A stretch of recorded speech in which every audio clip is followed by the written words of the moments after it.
Hello everybody and welcome to this unboxing video. Today we're taking a look at something a little larger than I normally have, so I've had to set the camera back a little bit, so you're going to see a little bit more of the desk.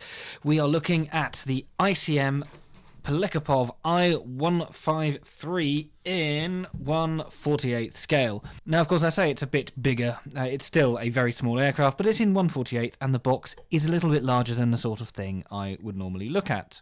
So in this video, we're just going to get the first impressions of what you get inside the box of this thing, and we're going to talk about this particular kit as well, so there'll be a little bit from Scalemates. But without any further rambling, let's have a look at the box, open it up, and see what we've got. Firstly, then, the box itself. If you're not familiar, ICM like to do this thing where they have, if I can demonstrate it, a completely separate box and cover. So we have the actual kit itself in a completely unmarked white box.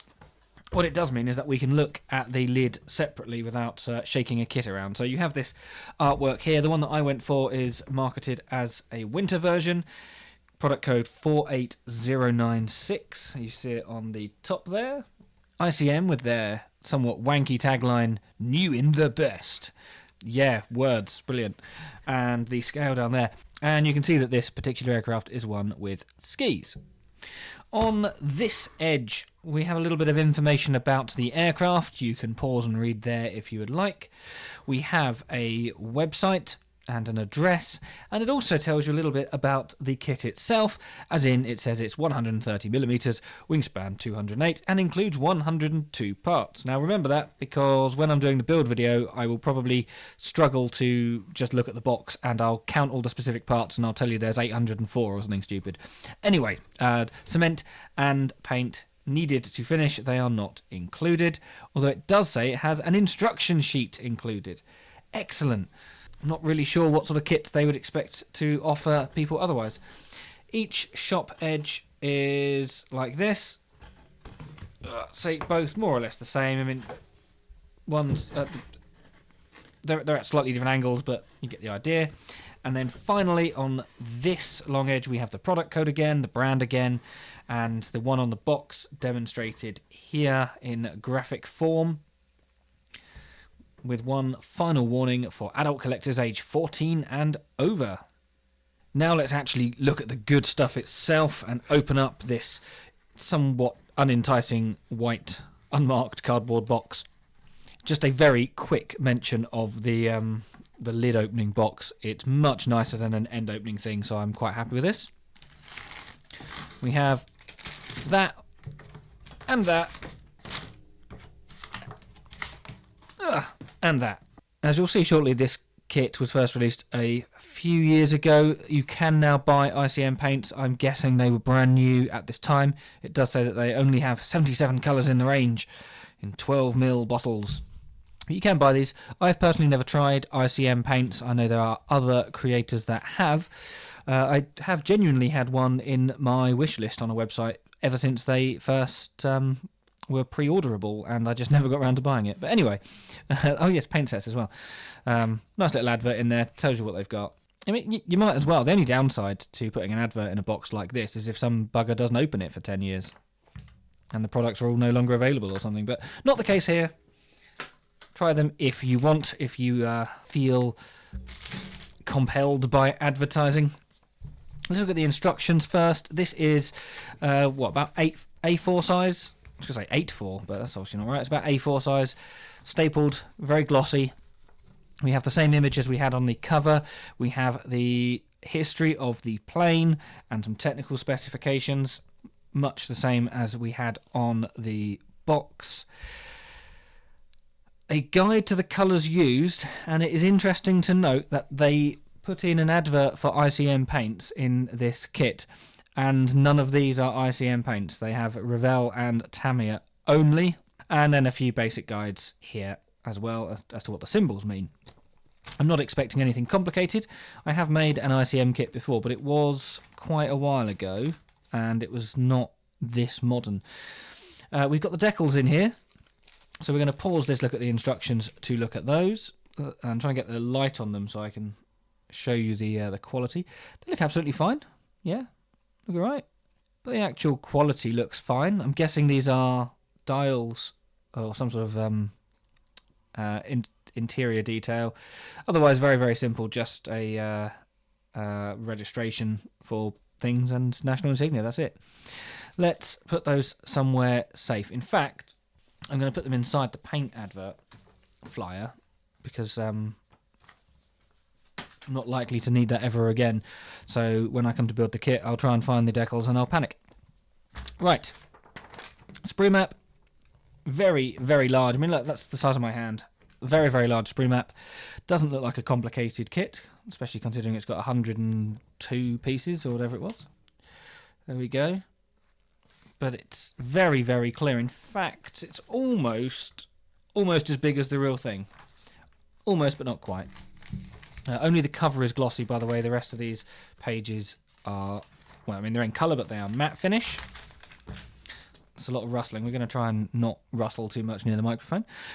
We have interior first. What a surprise. Little framework broken down in many, many steps.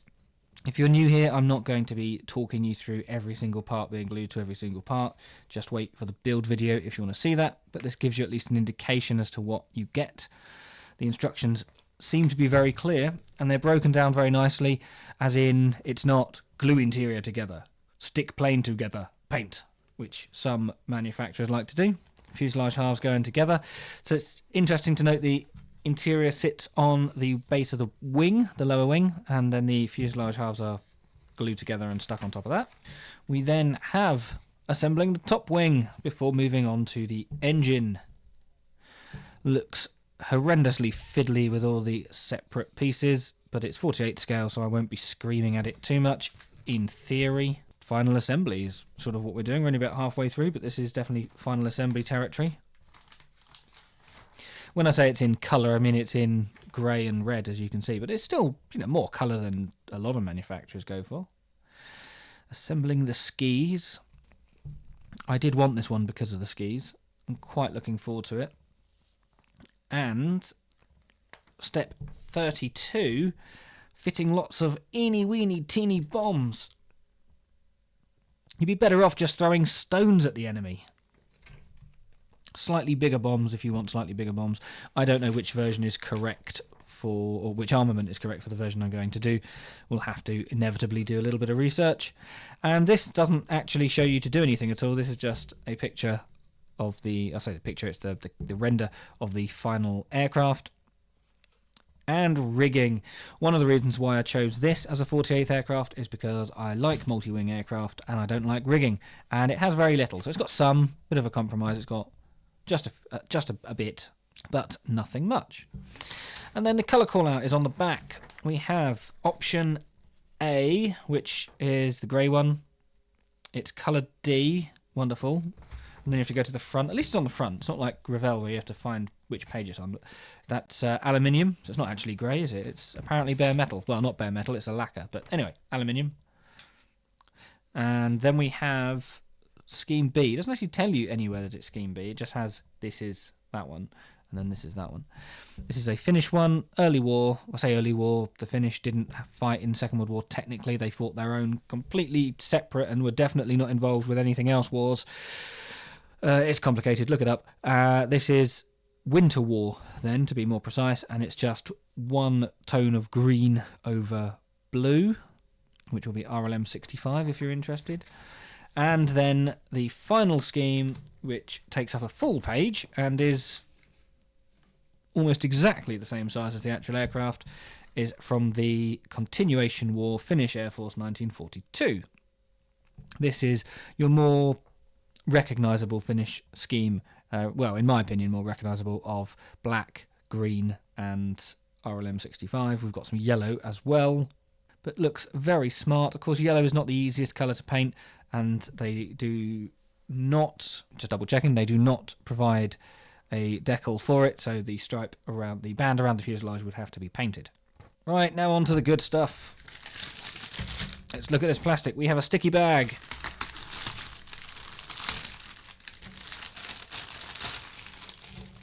We have, inside the sticky bag, there are four I'm going to call them mid-grey plastic sprues, one slightly different shade of grey sprue, and sealed in its own little bag we have a single lonely canopy. I'm not going to open this because I really don't want to scratch it, so quality will have to be assessed at the time. Through the bag it looks fine, but then it's also been wrapped over several times. Looks a little finger puppet. I'm going to start left to right just because I've decided to start left to right. This is the starboard fuselage half. It says A1 ICM. Instantly drawn to the quality of the plastic. It is slightly matte, it's not very shiny. That just makes it easier to paint. Sometimes they look very, very shiny. It's beautifully textured. You can see the fabric on the fuselage half here, standing out, looking very nice. There is no flash that I can immediately see. Don't think there's going to be much by way of tidying up needed on these. The interior detail comprises of just that, but as we saw in the instructions, there is a framework to go in as well. The product there, 48095. That refers to the initial release, as you're going to see shortly. This particular one being 48096. Does it say? Yeah.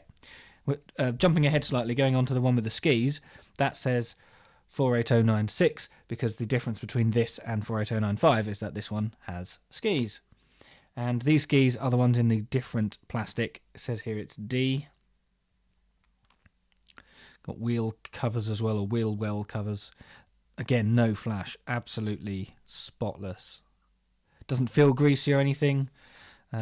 Should be good. This sprue, this is A3. This is the port fuselage half and some struts. Once again, almost no interior detail moulded onto this. Yes, there are ejection pin points on it, but they all seem to be out of the way. Very sensibly designed.